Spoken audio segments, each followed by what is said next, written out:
Football পায়ে আবারও পুরনো রূপে ফিরলেন জাদুকর লিওনেল মেসি। MLS-এ মন্ট্রিয়ালের বিপক্ষে জোড়া গোলের ম্যাচে দেখালেন বাঁ পায়ের ভেলকি। তবুও প্রশ্ন, আর কতদিন মায়ামিতে কাটাবেন লিও? গুঞ্জন আছে আবারও ইউরোপে ফিরতে পারেন এলামটেন।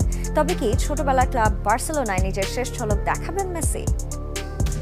নিজের পুরনো ক্লাব পিএসজির কাছে 4-0 গোলের বড় পরাজয়ে ক্লাব বিশ্বকাপ থেকে ছিটকে যাওয়ার গল্পে ছিলেন লিওনেল মেসিও।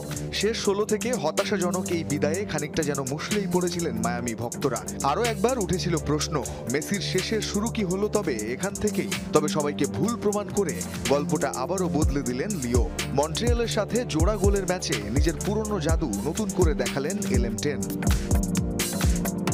দল তখন এগিয়েছে 3-1 গোলে। মাঝমাঠের কাছাকাছি জায়গায় মেসি যখন সুয়ারেজের কাছ থেকে বল পেয়েছিলেন, তখনও সামনে ছিল 3 ডিফেন্ডার। দ্রুতই একজনকে পেছনে ফেলে গতি বাড়িয়ে নেন মেসি। যখন বল নিয়ে বক্সের কাছাকাছি পৌঁছান, তখন শরীরে লেগেছিল মন্ট্রিয়ালের 2 খেলোয়াড়। গতি কমিয়ে দুজনকে বোকা বানিয়ে বল নিয়ে বক্সে। মেসিকে আটকানোর জন্য আশেপাশে তখন সব মিলিয়ে 5 জন। দারুণ বাঁকে সবাইকে পাশ কাটিয়ে লক্ষ্যভেদ করলেন ফুটবল জাদুকর। তবে সময়ের টানে প্রশ্ন আসছে, লিওনেল মেসির ভবিষ্যৎ লক্ষ্য কি, কোথায় আর কেন?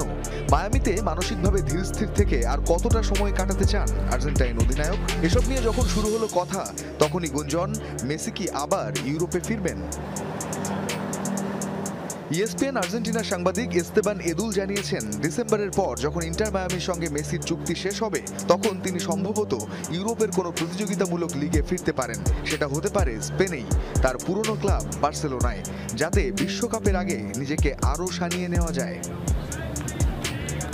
তবে বাস্তবতা বলছে এতটাও সহজ নয়। মেসির সঙ্গে ঘনিষ্ঠতা আছে স্প্যানিশ ফুটবল সাংবাদিক গিয়েম বালাগের। তিনি বলেছেন, মেসি নিজেই জানেন না 2026 বিশ্বকাপে তিনি খেলবেন কিনা।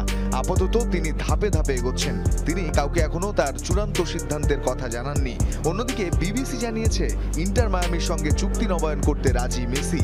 সেই আলোচনা নাকি ভালোভাবেই এগোচ্ছে।